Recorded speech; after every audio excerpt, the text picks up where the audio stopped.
apa alasannya orang NU kalau megang istrinya itu kok batal gitu. Wong istrinya digauli saja boleh, masa megang itu batal kata. Saya pernah didebat sama salah satu kelompok ormas tertentu. Bapak, apa alasannya orang NU kalau megang istrinya itu kok batal gitu. Wong istrinya digauli saja boleh, masa megang itu batal kata. Terus saya jawab, kamu tahu definisi mahram? Nggak tahu. Mahram itu orang yang haram dinikah. Yang haram dinikah itu ya ibu, anak, bule, ponaan. Yang haram dinikah itu namanya mahram. Justru istri itu namanya ajnabiyah, orang lain. Makanya boleh dinikah. Jadi statusnya istri itu orang lain ajnabiyah, sehingga boleh dinikahi. Kalau mahram malah nggak boleh dinikah. Mereka akhirnya sadar, oh ternyata selama ini keliru. Membahasakan istri mahram itu keliru. Ya terus akhirnya dia jadi Syafi'i dadaan tadi. Pernah juga ada seorang kiai yang kepikiran mau mengharamkan atau menganggap ada fidah kalau orang haji itu rokok.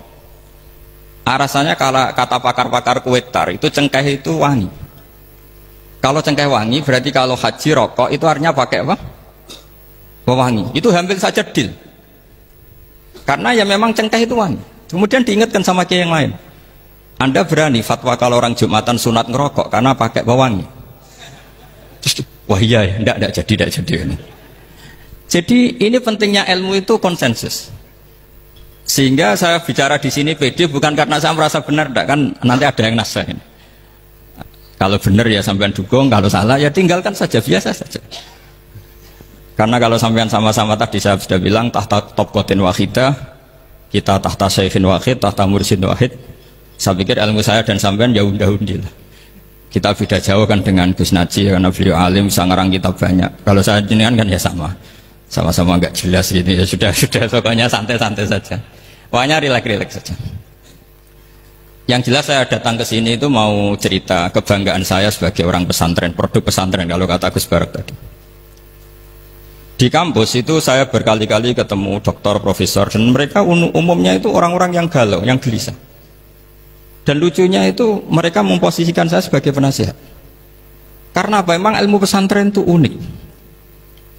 Ilmu yang bisa menjawab problem apa saja. Mereka misalnya tanya begini, Pak Bahak, saya ini orang kampung, yang bapak saya itu utun kan? Utun itu lugu. Bisa menjadikan saya doktor, saya jadi dekan, saya jadi rektor. Tapi setelah di kota, dengan sekian ilmu yang saya pelajari dari Eropa, dari Amerika, sekedar anak saya tidak narkoba itu sudah susah, kok ranking nggak dengar anak saya ditangkap BNN itu sudah seneng saya. Artinya apa? Dia sadar ternyata kearifan lokal yang dididik para kiai menjadikan anak-anaknya jadi profesor, jadi dokter. Tapi dengan ilmu kedoktorannya orang menjadikan anaknya ranking itu susahnya bukan main, karena nggak ada kearifan. Ilmu yang mereka anggap adalah dianggap ya, tentu tidak hakikat, eksak saja sebetulnya tidak juga subjektivitas mereka.